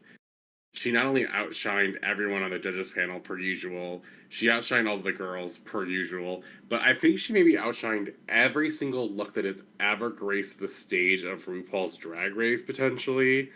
This has got to be up Hmm. there at least in the top 10 best looks of all time. I think possibly top 3 easy for me. Maybe the best look ever. Like I really can't think off the top of my head like best looks of all time kind of thing. And of course there's some issues with the whole like back in the day drag was very different than it is now after the transformation that drag race has had on the drag world. But wow, stunning, captivating, beautiful, excellence, amazing. I mean, I do have to say Violet Chachki's season 8 reunion look still lives rent free in my mind at this moment. By far, Yep. I I'm think by sorry, far that my is favorite. nowhere near compared to Plastic's look I tonight. I'm don't so know about that. sorry. I don't I'm sorry, know. that is not I it, don't sis. know. Girl, the What are This you is gonna do? amazing too, but I don't know. That's a hard one. Is Sasha Colby's season 16? I think look too. The comeback look. Oh no, one of them, the ones she came. Oh my god, was so good too. Yeah, I don't know. Either way, Plastique ate the fucking runway this season. That's why I'm just so shocked she not in spot 1000%. three, and not even. I mean, I'm just so confused. Still so confused by this outcome. Um, so I mean, obviously we know how things ended. Angeria is our new queen of for All Stars 9. And Roxxxy and Vanjie, unfortunately, will be tying for second and third. Um, so yeah, that's that's the season. Oh yeah. Yeah. That um, that's that that's is that's how it ended. yeah, Mm, tying. If Like they wanted to ever do a double crowning, this would have been the night. If you really wanted to give the win to Angeria for production reasons and you wanted to give her charity the money because you believe in its cause, this would have been the night to do it. Like to do agreed. a double crowning. This On would a have been the charity only season, time. yeah, absolutely. It would have been perfect. And plus, if you're gonna do it for a charity season, no one's gonna be mad about that. Like, no one's getting the money anyways, other than the charities. And how great would it have been if RuPaul had used some of the wealth that she has accrued to give even more money to great causes. And if I could just take a second to say that I also feel like what hurts, I guess, is the snubness of the charity that, you know, Miracle of Love that Roxxxy was playing for. Like they're the only charity that is not like this internationally known or recognized like charity that everyone knows of because it's a local one. And I just wonder if maybe that bit of like face value and production and like business sense kind of wise, because I do have a background in business. Um, if that is possibly one of the reasons why she was unable to win the crown because it wasn't going to bring enough publicity to the show.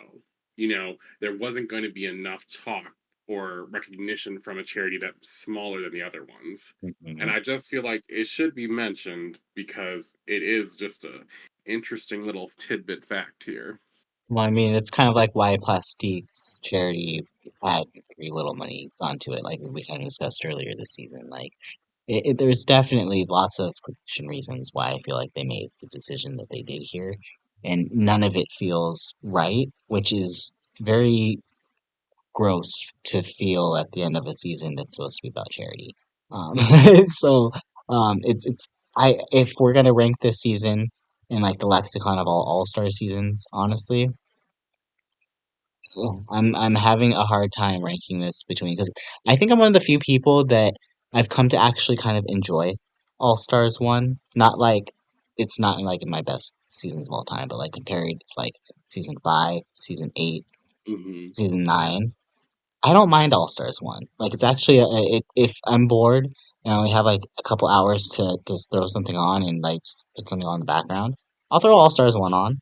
Like it's it's not a bad watch. Short as fuck, yes, but could have been a lot better than what they did with it, yes, but um eh, like I struggle because seasons like 5 and 8 have casts that are set up to the point where you know who the winner is going to be the moment you see the cast. You probably know who the top two, three are already going to be out of this group, and the ride to get there is incredibly boring and just not exciting whatsoever.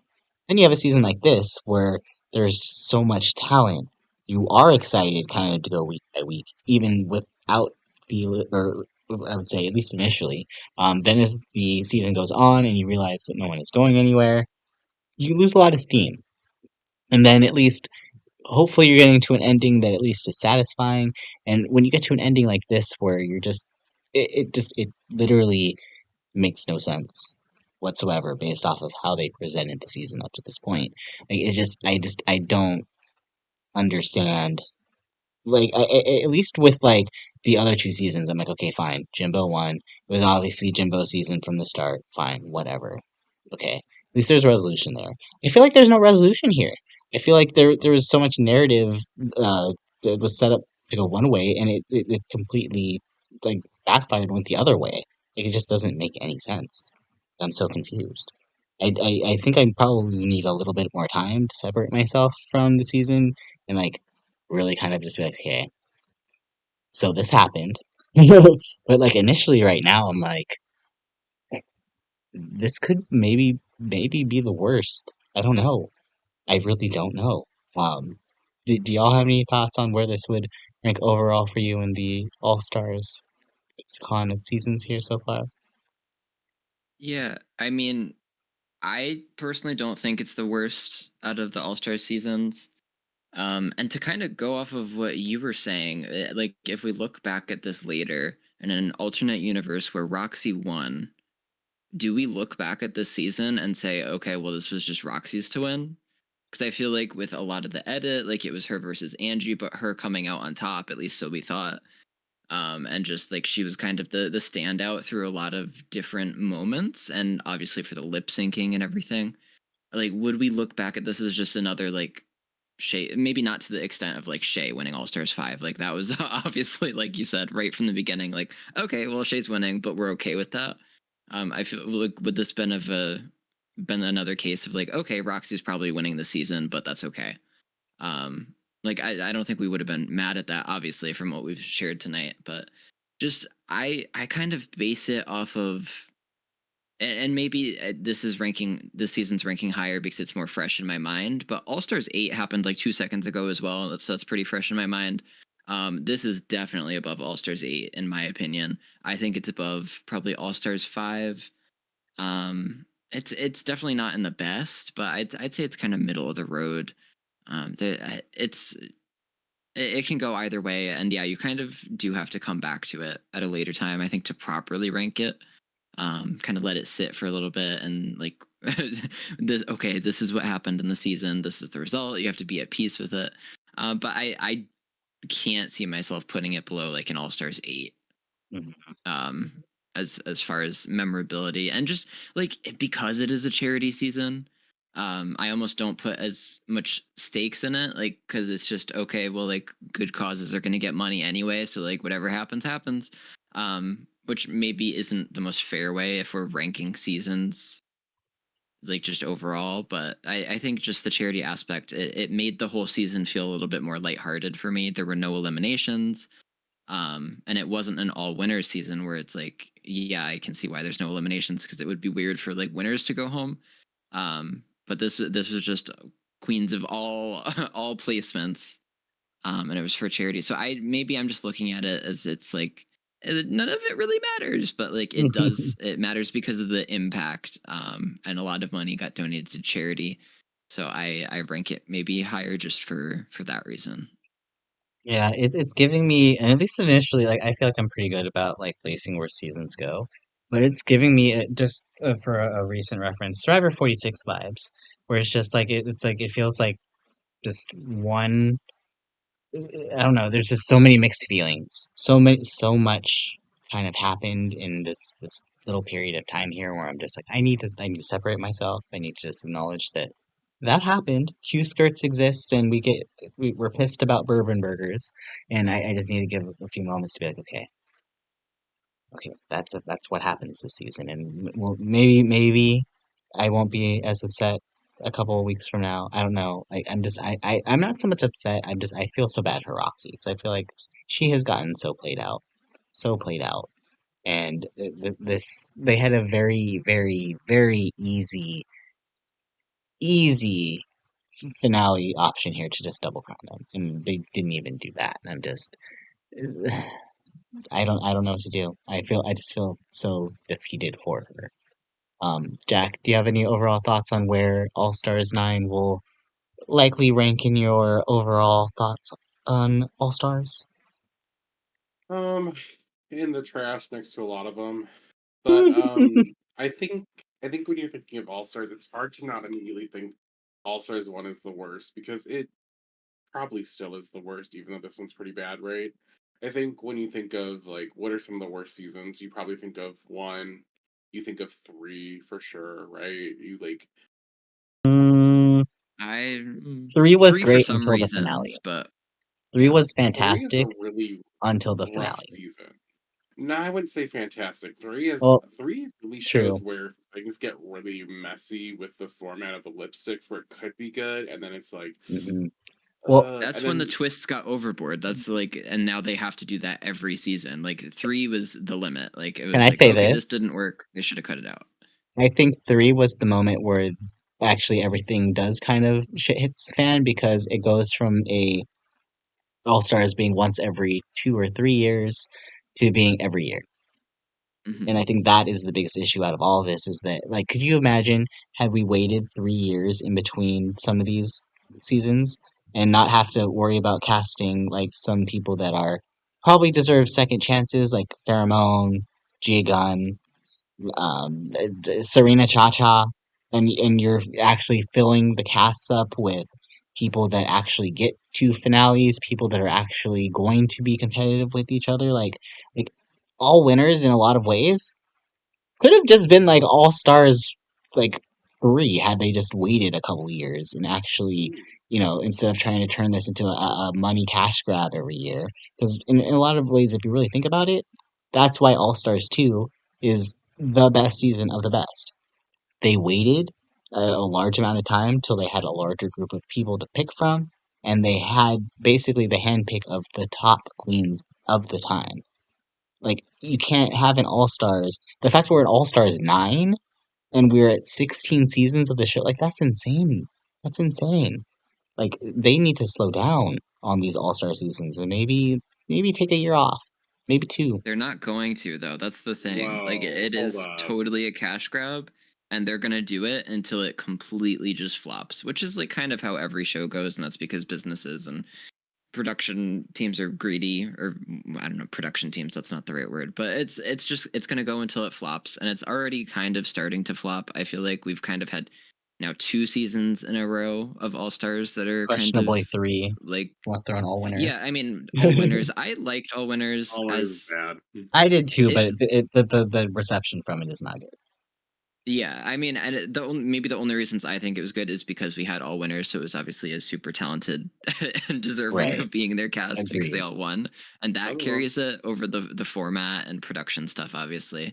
But they're definitely hitting the wall. I feel like the regular seasons we still just get one per year, right? So they're not vamping that up. But yeah, we're gonna get to a point where it's not sustainable. And they do the versus the world, which also pulls US queens, and they have all the international seasons. Obviously, we're getting to such a saturation where it's like it's gonna burn out the flame of Drag Race earlier than it should. Like this is something that could have lasted. I'm saying this like it's already in post, but like this could have lasted like so long. Like if we had All Stars every 4 years, but it's just with the greediness that exists in the world, that was never unfortunately going to happen that way. So this is kind of what we have to deal with. And I'm still happy that we're able to sit here and be entertained and have opinions about it. That's still fun, but it is burning out a flame quicker than it should go out. Hmm. I would agree Can I as get well. back to my question that I didn't get to answer though? Oh, go for it, Bish. um, so I was gonna say that I think All Stars 3 is one of those pivotal moments where um the twist at the end kind of ruins the season, right? Like in theory, a lot of the personal relationships kind of make the season a little rough because certain things happen, certain people feel they are not given a fair shot. And that's where I kind of disagree with both of you actually on this point of All Stars will burn out because I kind of don't believe that in its current state it is at a place where it will burn out unless they continue treating queens poorly. And what I mean by that is, we have queens who come up with this whole entire like package left of like these are all my looks, I spent so much money doing this, and then they go out first. And we're all like, "Oh shit."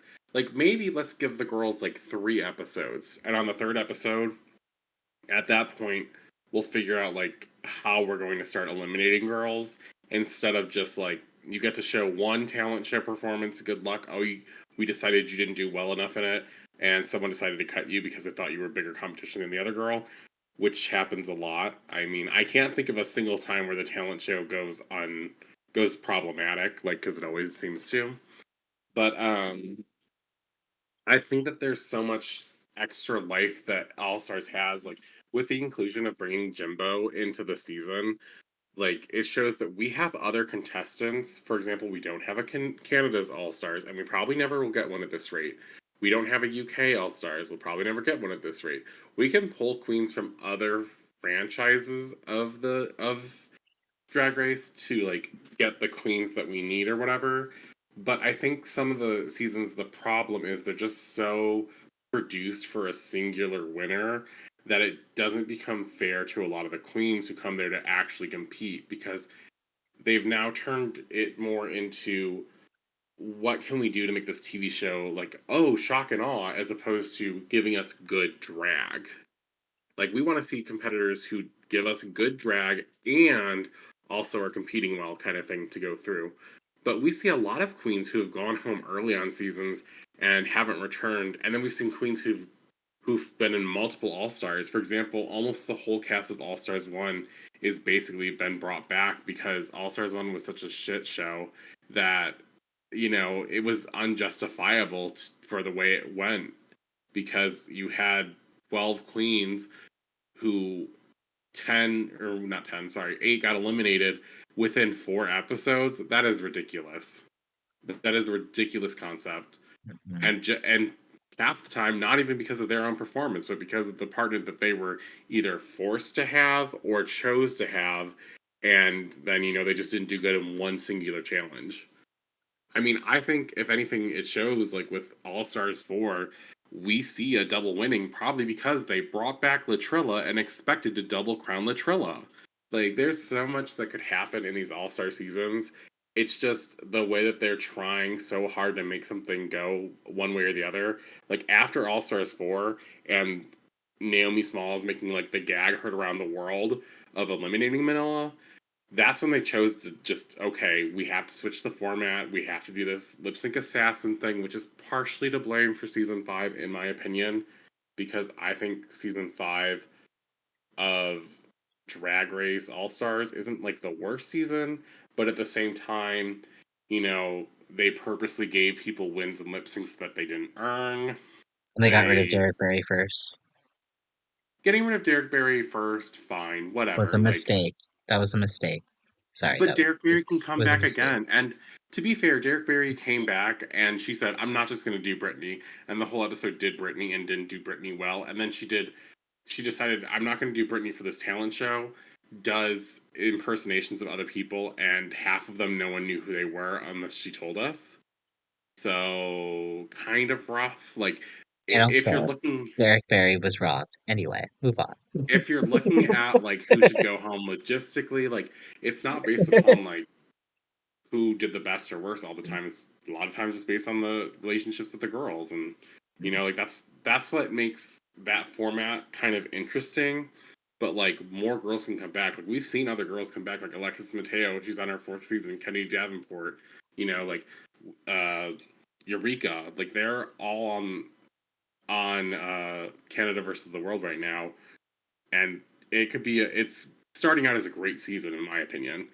So I mean, it's possible, but then we've also seen some of the versus the world seasons be really bad. UK versus the world mostly, be really bad.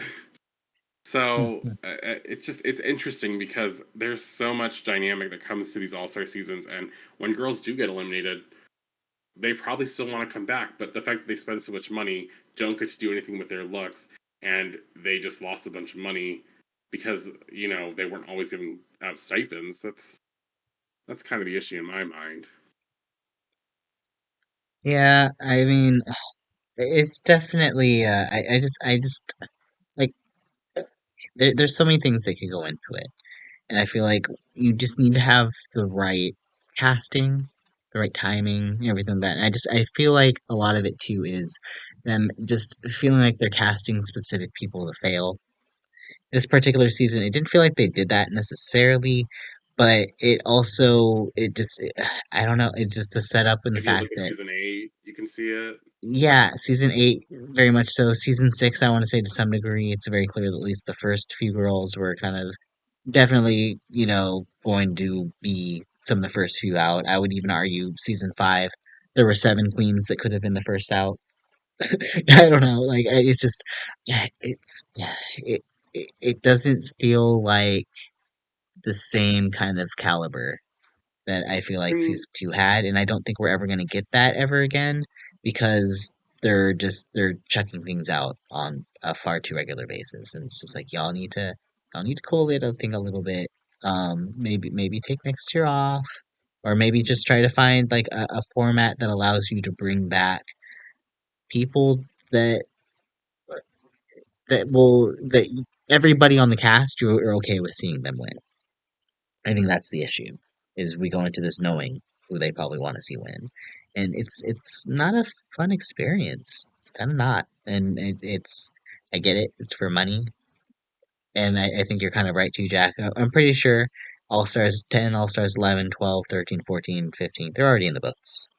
Like there's no way this franchise isn't going to be stopping. But one thing I do want to say is I do think more than likely I think you're wrong about the possibility of a Canada or a UK All Stars. I mean, Espana did it with 3 seasons. Like Canada already has 4, so you never know at this point. This is possible. It's entirely possible.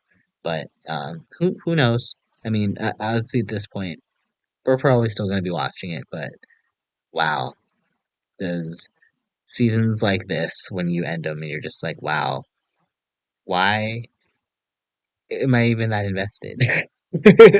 you know, I get it.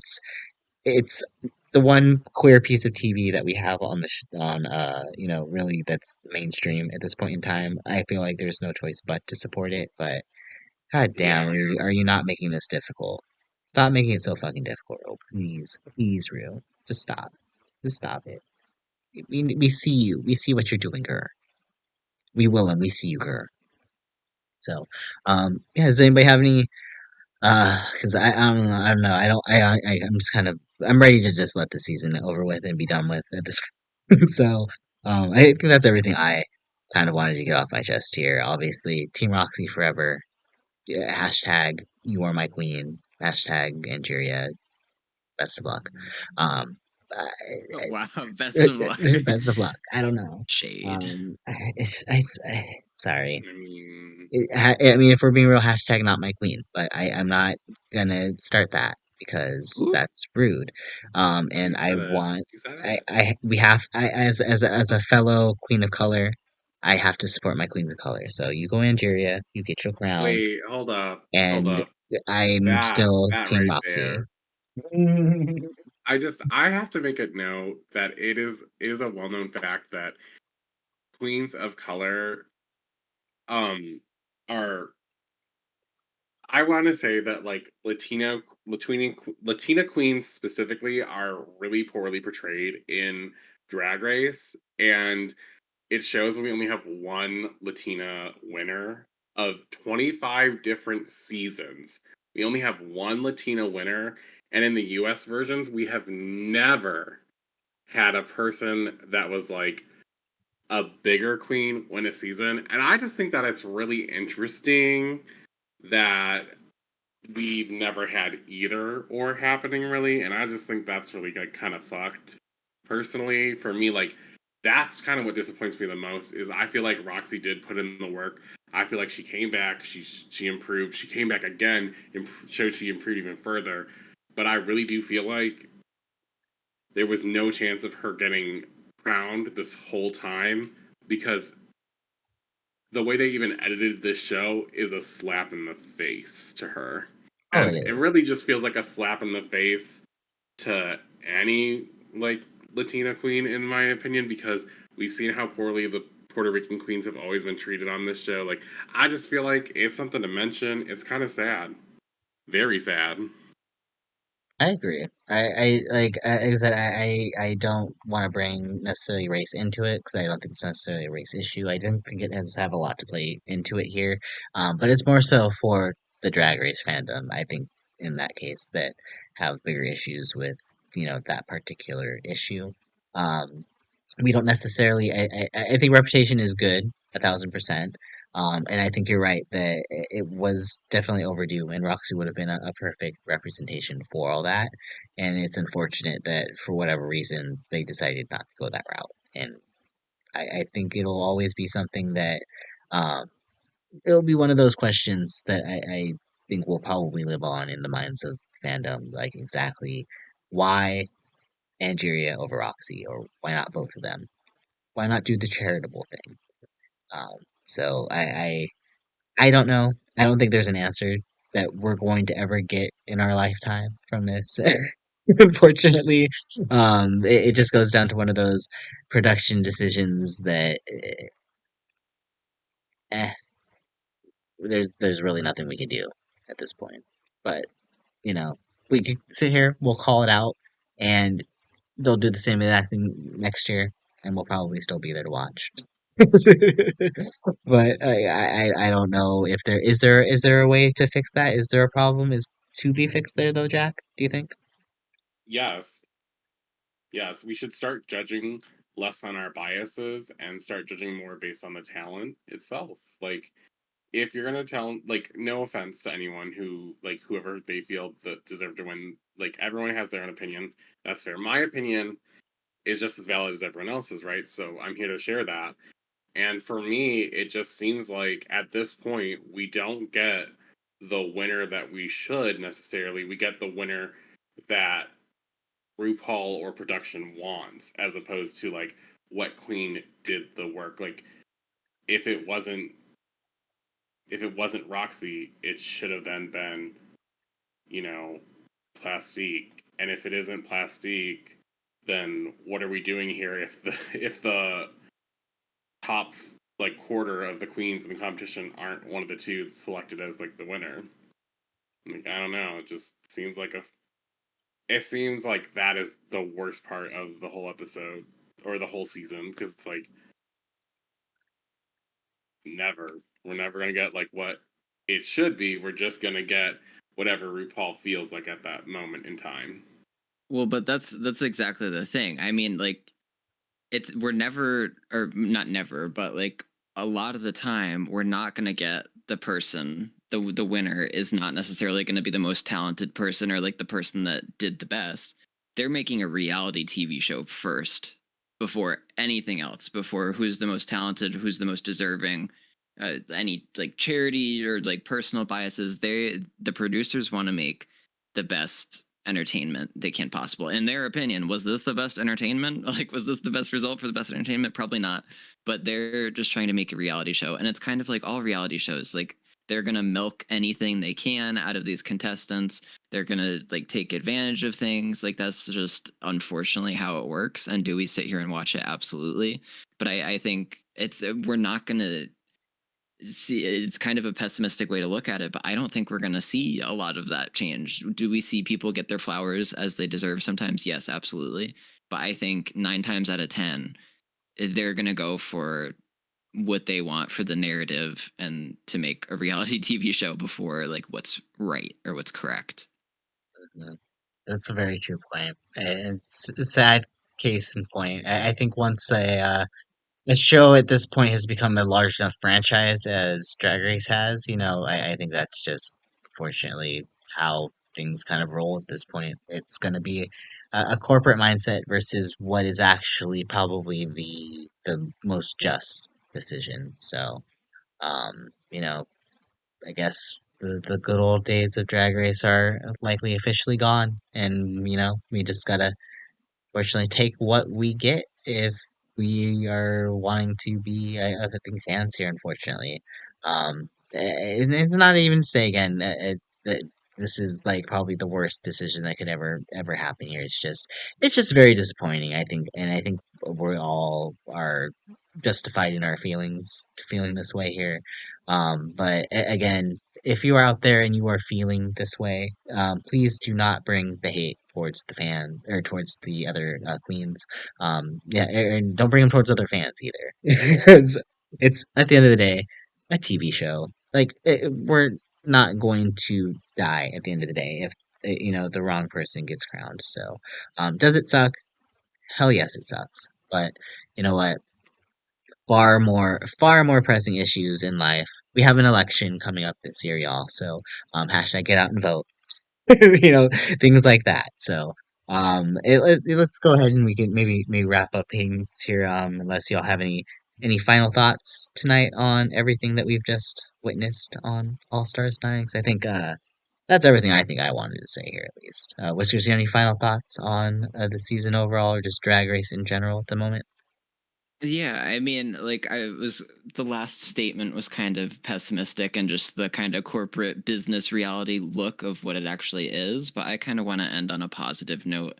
And we were able to sit here and watch 8 very talented people show a lot of what they had to offer as far as the looks, the challenges, and I thoroughly enjoyed it. Like regardless of what the result was, there wasn't, I mean, there were a couple of weeks where I was like, okay, that was kind of not what I expected it to be, but we got to sit here and consume so much talent and so much art, and that's is quite a privilege to have, and it's fun to be able to critique it, but at the end of the day, like these are people, these are artists, and I'm grateful that we were able to kind of soak up everything that they were able to offer, and I thoroughly enjoyed quite a bit of it. You're right. At the end of the day, like I said, like you said there, they are all people. We're all people here. We're all human, and we should learn to probably express a little bit more kindness between each other here. As someone who got to meet some of these people at DragCon here, I could tell you every single one of them is lovely. They all clearly have, I think, good hearts, and they want nothing but I think positive things for the most part. And obviously, I'm not talking about the production because I didn't see anybody from production there. But I did get to see Michelle Visage through a wall that she was hiding behind. Which I get it though. I get it though because accidentally I was walking kind of just around like we are just kind of walking around DragCon, right? Like it's got to be so awkward for the queens because you're like just kind of walking by the booths to see who's there, and sometimes they're just sitting there like wide open, and like you're just kind of like as viewers like you're just kind of like walking by the booths, right? Just looking to see if you're there, and you're just kind of like just staring at the queens, and I'm like that's got to be so uncomfortable for them. Just as a side note, them like I'm like if you have one of those queens that are like I have a side booth where I'm hiding behind so people don't stare at me all the time. I get it because like that was I made eye contact with one queen that I wanted to go to her booth, but I was like, "Ooh, you have a very high fee, and I've already spent a lot of my money. I'm not gonna do it." And then I felt like she was kind of like making eyes on me, and I was kind of like, "Ooh, well, this is awkward." So yeah, I get it. Like next time, get a booth anyway. Jack. What are your final thoughts here on everything? Just All Stars 9 US Drag related here at this moment. Um, that I'm so excited for Canada versus the world. And I think that we all have different opinions and we should totally accept that. And I just want to say on a positive note, though, really truly on a positive note, actually, Roxy's never lost a lip sync, including this one. She technically never lost because there was no winner of a lip sync tonight. So, still our queen intact, 9 out of 10, 9 out of 9 lip syncs wins. We'll And say love 10. that for her. We'll give her 10. We'll give her 10. No, She because deserves. she She did won not. this one. She won it in our hearts. Oh, She you won want to it. say 10 out of 10? Yeah, she. Yeah, no, If no, we're she 10 counting out the of 10. lip sync just based on the winner of the lip sync, it was 10 out of 10. Yeah, it So, was 10 10 and as well. Roxy makes history as one of the only queens to ever come back multiple times and have lost the crown technically, but earned the crown multiple seasons. So, I think she's making history here, and I love that I get to see someone who represents multiple identities for myself finally on the screen doing such an amazing job. And that is why she will forever always be my favorite queen. Um, Shout out to Roxy Andrews for being that bitch all the time. Love you. Definitely hashtag Team Roxy Andrews. I was so happy to meet Roxy this weekend. It was well, definitely one of my highlights of um forever. Honestly, it was just very happy to see her. But as much as we're sad about the ending here, when it comes down to it, for better or worse, again, it's what we keep coming back for. So that was All Stars 9, y'all. And, I have no idea how to feel about this franchise moving forward, but you can guarantee we'll probably be here to talk about it. So, if you made it this far, thank you so much for listening. And please like and subscribe as always, because it lets us know that you're enjoying the content. With Global All Stars on the horizon and Canada versus the World 2 currently airing, make sure to catch our coverage in future podcasts and be on the lookout for our coverage for Big Brother 26. It will be officially continuing. I promise we will start the podcast eventually because that shit has been crazy. Whiskers, Jack and I have been up watching the feeds. Have you been watching any live feeds here? Because if not, girl, you need I to get have on Big not. Brother 26. I'm kind of in and out with Big Brother, and I haven't started watching this season yet. But if it's crazy, Oh I may have Lord. to. I need to send you all of the Angela gifts so you could just get onto it right now because Angela, oh my God, Angela for RuPaul's Drag Race All Stars 10. Um, Yes. would be here Oh for god. it. Well, yeah. On behalf of my co-casters, Jack and Whiskers, want to thank you so much for a season of All Stars 9 here. And as always, y'all, I'm Renegade, and until next time, keep spilling that tea, y'all. Bye. Bye bye. Bye.